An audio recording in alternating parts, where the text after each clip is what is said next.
Ang pulong sa Dios buhi og nagalihok nga gamhanan, labi pang mahait kaysa espada nga duhay sulab, ug modulot ngadto sa gitagbuan sa kalagoy espiritu, sa mga lutahan ug sa mga kauyukan, ug mutugkat sa mga unahuna ug katuyuan sa kasing-kasing. Ang tibuok nga kasulatan gipaginawa sa Dios, ug may kapuslanan alang sa pagpanudlo, alang sa pagpamadlong, alang sa pagpanulid, ug alang sa pagmatuto sa pagkamatarong. Aron ang tao sa Dios mamahingpit, masinangkapan, alang sa tanang maayong buluhaton. Sa di pa kita magapadayon sa pagtuon sa pulong sa Dios nga adlaw, ato karong hisugid ang tanan ng mga salang nabuhat nga adlaw, agigtuman kana. Diya sa 1 John 1:9 nga nagkanayon, if we confess our sins, God is faithful and just to forgive us our sins and to cleanse us from all unrighteousness. Apadalang kanimo higala nga wala pa'y kaluwasan, tumuo ka kang Ginoong Hesus ug ikaw maluwas. Acts 16:31. Busa magampo ta karon sa hilom agig pangandam. Let us pray.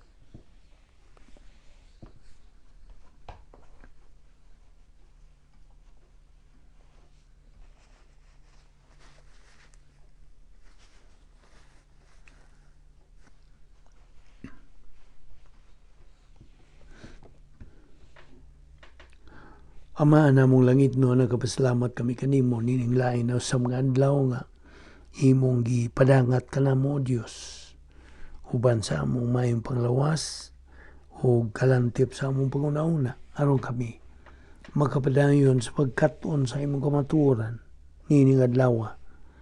Bani kami karon pinagis pagtudlo kanamo sa balang Espiritu Santo nga mao lamang ang bugtong magtutudlo sa kamatuoran. Dili kami magsabot sa imong mga pulong kung wa kami mapuni sa Espiritu Santo. Busa kami nagasunod lamang sa imong mando. Bani kami karon, salamat ng among Bible study through the YouTube. Kining tanan namong gipasalamatan sa ngalan ni Ginoong Jesucristo. Amen. Padayon ta karon sa atong gibiyaan kagahapon. Welcome kaninyong tanan, ha? Okay. Kadtong atong gisgutan nga Grigong grammar, ang uban kaninyo murag tingali murag naglibog pa pan sunda lang ni sa hinay-hinay. Okay, naghisgutan ni atong Grigong pulong nga kat echo. Ang kat echo nagkahulugan kini og to suppress, to restrain. Now used back dias versikulo 6. You have known the one restraining God, the Holy Spirit. O karon, nagaingon siya dihas versikulo 7, o the one restraining unya, will restrain. You see, ang will, W-I-L-L, is an italics. Italics kini nilang gipahilo na. Ila kining gi-fill in. The one restraining, nagpasabot, ug iyang tumanon ang iyang buluhaton. He will do his job. Ipadayon sa Dios Espiritu Santo, present tense, ang iyang restraining ministry batok sa evil, dautan sa kaliwatan sa tao. Now, God the Holy Spirit restrains evil sa mga dili magtotoo. Ingon man ang evil sa mga magtotoo. Pinagi sa iyang indwelling presence, sa iyang pagpuyos mga magtotoo din sa kalibutan. His presence, ang pasabot, ang presensya sa Espiritu Santo, siya nagapuyo sa matag magtotoo sa katuigan sa simbahan, church age. Anaan niyan mabasa sa 1 Corinthians 6:19 and 20, 1 Corinthians 3:15 ug 16. Sa higayon nga ang tao maluwas tungod sa iyang pagtuo kang Kristo. There are 6 ministries sa Diyos Espiritu Santo ug mao kani mosunod: baptism, indwelling, regeneration, sealing, the provision of the spiritual gifts, o ang ikaunom, ang pagsugod sa pagpuno sa Espiritu Santo, confilling of the Spirit. Ang unang lima niini, mga permanente kini sila alang sa mga magtutuo sa katuigan simbahan. Ang ikaunom niini, mahimo nga ma-maintain sa magtutuo pinagi siyang pagpadayon sa pagkinabuhi sa gitawag ta og faith rest life. Apan sa higayon nga mugawas ang magtutuo gikan siyang pakikambitay sa Dios out of fellowship, umikan siyang pagpakasala na carnal siya nan. He moves out into carnality o makasala siya batok sa Dios Espiritu Santo. Hinumdumi ang basic doctrine. Dito stop circle, hinumdum ka, itaas nga lingin, mao ka na gitawag og union with Christ. Ang pagpanag-iya sa kinabuhing walay katapusan, possession of eternal life. Unya, ang Operation Bottom Circle, ang ubos nga lingin nga nagrepresentar sa pagpakigambitay sa Dios, fellowship with God. This is the temporal fellowship with God. Temporal kini tungod kay matangtang man kining fellowship matagkaron niya tungod sa unsa, tungod sa atong pagpakasala. The moment we sin, mental, lingual, or over sin, we step out. We lose our fellowship with God. That moment we are under, ubos na kita sa pagpanton sa Diyos, under God's discipline. O kainaan naman ta sa pagkakarnal nga kahimtang, nakasala sa upat ka klaseng sala batok sa Diyos Espiritu Santo. Ang una, quenching. Ikaduha, grieving. Ikatulo, lying.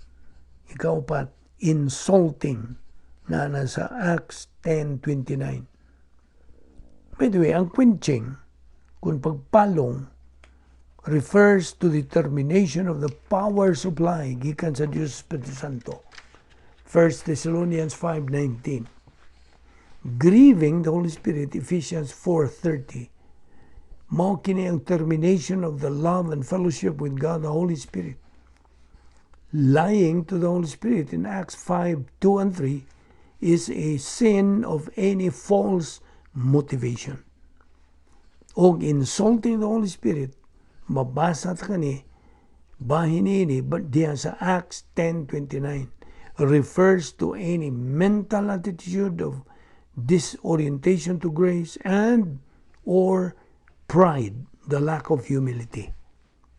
Karon, God the Holy Spirit indwells every believer.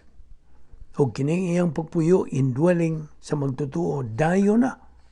That's permanent sa katuiga simbahan throughout phase 2. Kung ang magtutuo is in fellowship with God, there is the full force of God the Holy Spirit and the restraining of evil sa mismong kinabuhi sa magtutuo, and that influences the restraint or the suppression of evil sa mga kinabuhi sa uban. Gumikan kinisa, I'm just going to summarize this. The divine viewpoint, historical impact, and influence ngadto sa uban. O, here is how this works. First of all, how it works with other believers. The believer nga na sa fellowship with God, tinubdan kini siya sa pagdasig.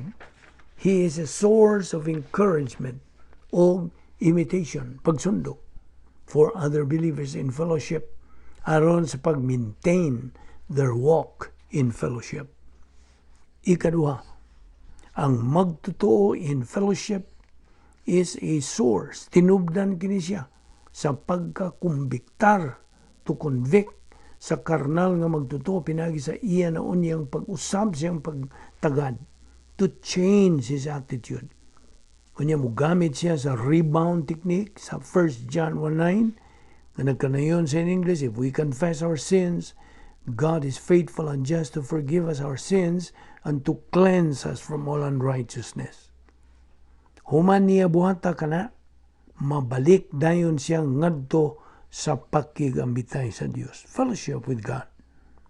He is a source of conviction and at the same time, motivational imitation for carnal believers sa pagbalik ngadto sa ilang pakikambitay sa Dios and get cracking with doctrine. Thirdly, ang magtotoo in fellowship, anaa ka na siya divine viewpoint, historical impact, and influence ngadto sa mga dili magtotoo, unbelievers, to come to faith in Christ.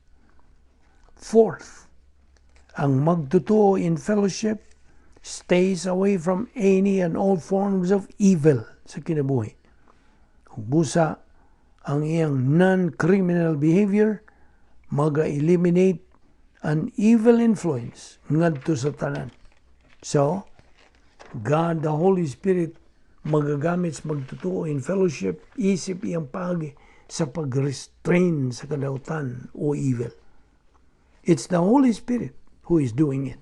Di man na. Apan sa diyang ang magtotoo, ana siya siyang kahimtang sa pagkakarnal, ang Diyos Espiritu Santo kinsa nagapuyo diya sa sulod sa kalag sa maong magtotoo, naga-function gihapon kini siya. Ingon nga naga-restrain sa evil of that believer himself. Ingon man sa ubang mga magtotoo o sa mga unbelievers. It is a supernatural thing nga masayran lamang nato kini by doctrine. The one suppressing or restraining. God the Holy Spirit is going to continue to do this. Magpadayon ang Diyos Espiritu Santo sa pagbuhat niini hangtod until sa panahon nga He is taken out of the way. Alright? Ang pulong until o hangtod dinhi introduces a temporal clause, heos, H-E-U-S, the subordinate conjunction. H-E, long O-S, heos, mo kini ang itawag taog, the time up to which until he is taken out of the way. Ang heos, introducing the subordinate temporal clause, takes the subjunctive mood.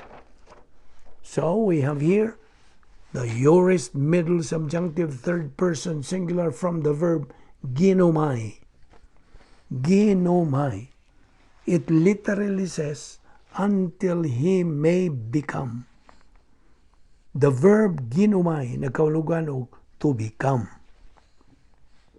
But the helping word that, ang kining that, helping word that, naandan tas paggamit sa paghuban sa subjunctive mood, gikan sa Grigo ngadto sa English, is the helping word may. It literally says, until he, meaning God the Holy Spirit, may become, not be taken, but may become. Unya na kanayon kini og out of the way. Wow, that's a good modern translation.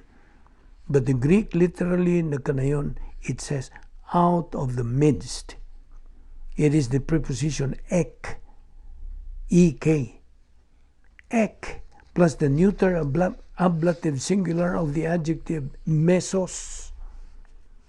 You may have heard of a mezzo-soprano, di ba? That's a mezzo-soprano. Mezzo, of course, the double Z in Italian, taken from the Greek. A mezzo-soprano is a middle soprano. Mesos means, dili mes ni, nagkalugan kinig, in the midst of something. Out of the midst. Out of the midst sa mga magtotoo. Out of the midst sa tibok kaliwatan sa tao. And when is God the Holy Spirit going to be taken out of the midst of the human race?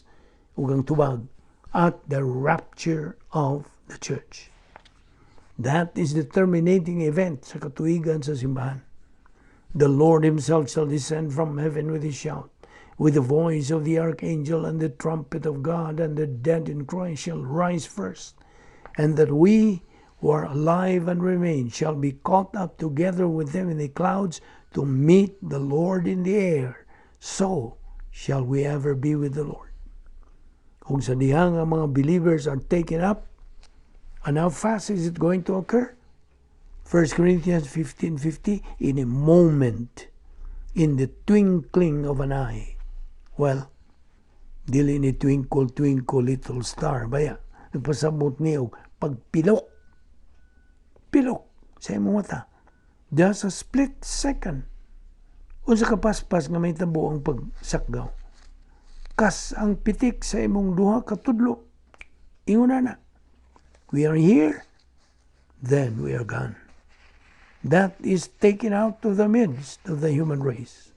Kasabot ka? Paminaw.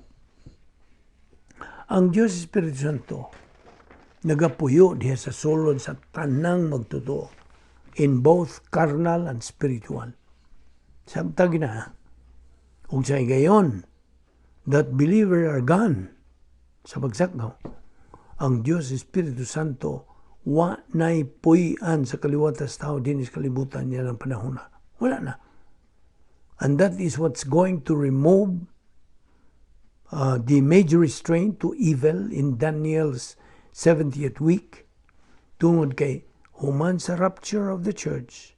Now, Daniel's 70th week, the 7-year period, terminated by the second advent of Christ, will immediately begin.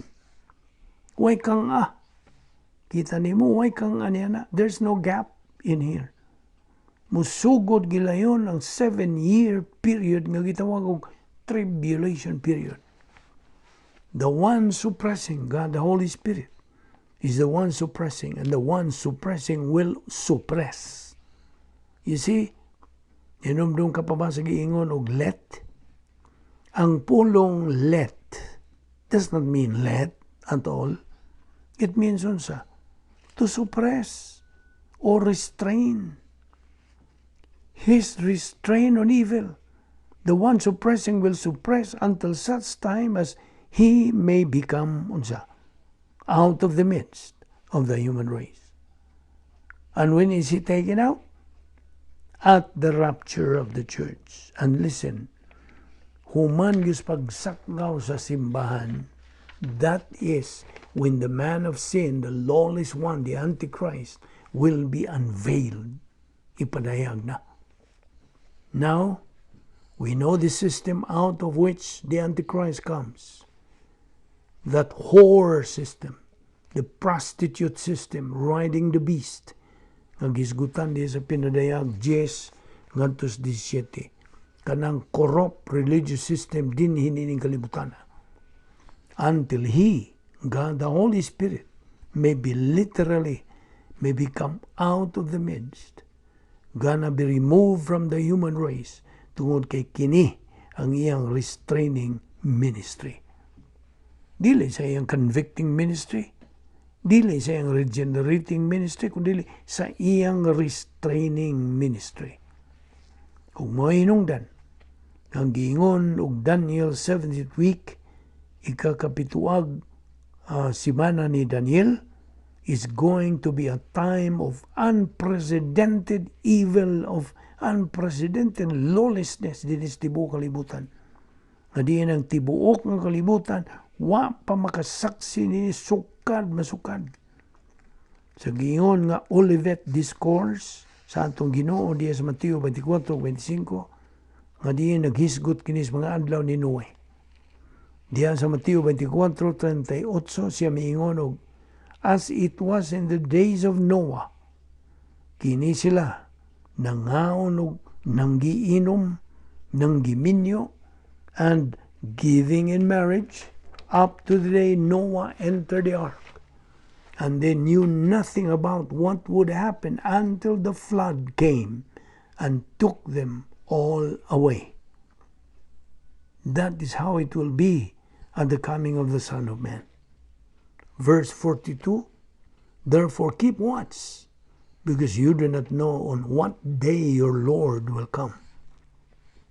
Verse 43, but understand this, if the owner of the house had known at what time of night the thief was coming, he would have kept watch and would not have let his house be broken into. Versikulo 44, busa, kamo usab kinahanglan mag-andam kanunay, pangandam kanunay, Kay moabot ang anak sa tao sa takna nga kamo wala magpaabot kaniya. Mao kanay pahimangno sa Dios. Pinaagi sa iyong mga pulong. Nas versikulo 44, pangandam kanunay. The Lord will come like a thief. Andam ka ba? Higala? Ikaw rang magatubag niya na. Magampo ta. Amahan na mong langit nun, salamat ning imong mga pulong nga mong itunan. Salamat o Diyos nga imo kaming gilamdagan unsaon na mo pagpangandam ni ining mabulukon kulbahinam namong gipaabot nga mao ang imong pagsakgaw kanamo imong mga anak ang simbahan. Salamat sa imong mga pulong sa kaalam, pulong sa kalig-on, pulong sa kaisog sa among baruganan ingon nga imong mga anak, pulong sa kaluwasan. Salamat ning among gitunan. Doktrina sa Apostasya, ang pagpahilayo na sa mga katawhan gikan kanimong sa imong kamaturan. Salamat ning among Bible study through the YouTube sa Balbido Evangelistic Ministry. Gamitan lamang kining maong ministry in a mighty way. O karon sa pagsambog pagayon, pagsangyaw sa imong mayong balita sa kaluwasan, o sa pagsabwag sa imong mga kamatuoran. Alang sa mga katawhan karon nga buta na sa ilang kaalam unta, bahin kanimong sa imong grasya, sa imong kaluwasan. Salamat o Diyos ni ining tanan sa ngalan ni Ginoong Jesucristo. Amen.